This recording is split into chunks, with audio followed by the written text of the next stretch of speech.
then nung chinek ni sir, tinroubleshoot nila, iska nila. Then nakita ni sir na yung goma pala ay sumaharang dun sa sensor.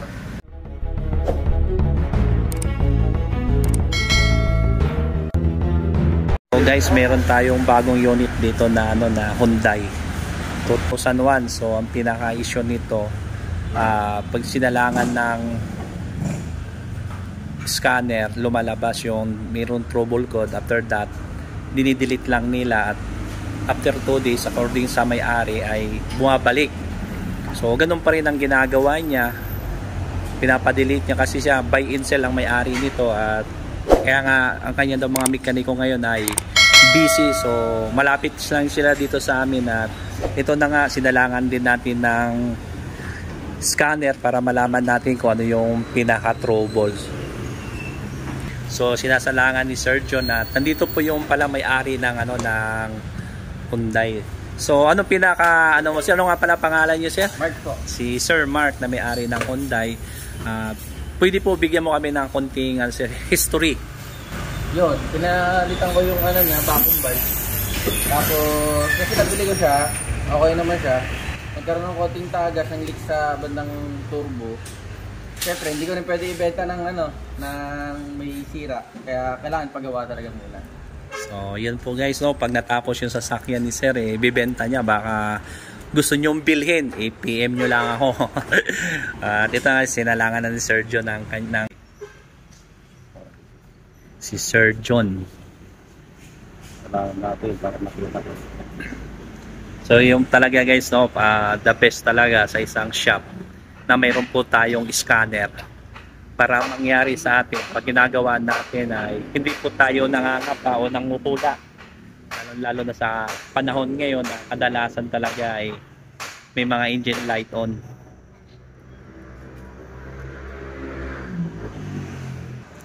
So guys, kung meron pala kayong issue sa inyong automatic transmission o engine overhauling under chassis, dito lamang po kami si Starmatic dito sa proper San Jose del Monte, Bulacan.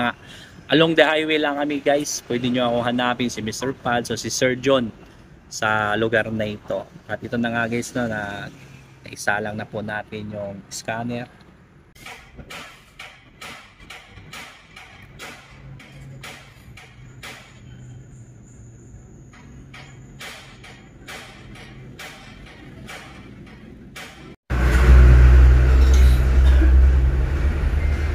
Nilabas ba ito dati, sir?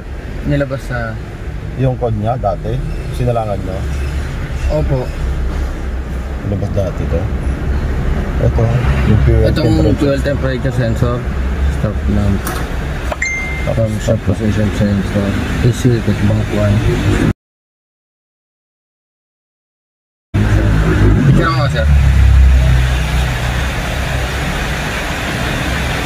Yung dating lumabas. Isa yun, sir, sa... Saan naman yan? Sa ilalim yun, di ba? Sa ilalim. Transmission? Dito sa nakasito, o doon sa flywheel. Ayan, nilabas niya. Diba, tatlong nilabas niya. Ito yun, yung nilabas. Ito yung fuel temperature. Ito yun. Okay. So, hindi natin ma-delete. So ngayon, kasi hindi natin ma-delete, gawa nung hindi siya ganun sasaksak, gawa nung yung rubber. Yung sa crankshaft na lang? Sa crankshaft naman, na-delete naman. So yung kwento mo na minsan hindi mo mapandar, hindi nag-leak mode, malamag nang malfunction yung crankshaft sensor. Dahil dito? Hindi ko nikano ito. Ibang linya yun. Nag-malfunction siya, pero nung dinelete natin, na-delete naman. May leak pala ako sa trailer.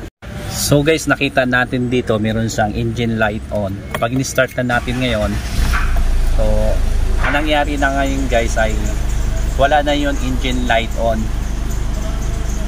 So far guys, after natin siya na i-scanner, dito po natin nakuha yung kanyang trouble. Lumabas po dito sa sensor nito guys ay hindi na isaksak mabuti.